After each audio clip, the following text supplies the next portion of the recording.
कैसे हैं आप लोग। Welcome to LM classes.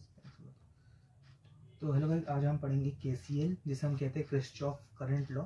इसे हम जंक्शन रूल भी कहते हैं, करंट रूल भी और नोडल रूल भी कहते हैं। तो इसको शुरू करने से पहले सबसे पहले आपको पता होना चाहिए एक नोड या फिर एक जंक्शन क्या होता है। तो एक जंक्शन या एक नोड वो पॉइंट होता है किसी सर्किट का जहाँ पे करंट मिलती है आपस में। फॉर एग्जाम्पल, जैसे ये एक सर्किट है,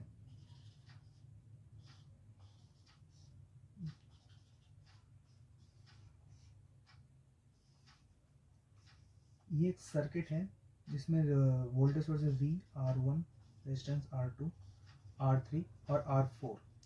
तो इसमें जो नोड होगा आपका, वो नोड होगा ये वाला, एक ऐसा पॉइंट किसी सर्किट में जिसमें दो या दो से ज्यादा वायर्स आके मिल रही हैं। तो देखिए केसीएल क्या होता है। KCL is based on conservation of charge.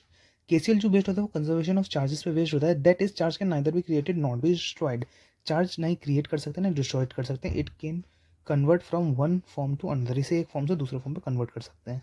That means charges are constant, मतलब चार्ज जो होता है वो कॉन्स्टेंट होता है। तो केसीएल कहता क्या है, according to KCL across any node sum of current is equal to zero. मतलब किसी नोड में जो सम ऑफ करंट है वो जीरो है।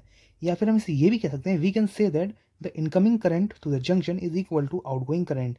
मतलब जो करंट जंक्शन में आ रही है उसी उतनी ही करंट जंक्शन से बाहर जा रही हैं। तो ये है आपका केसीएल का डेफिनेशन।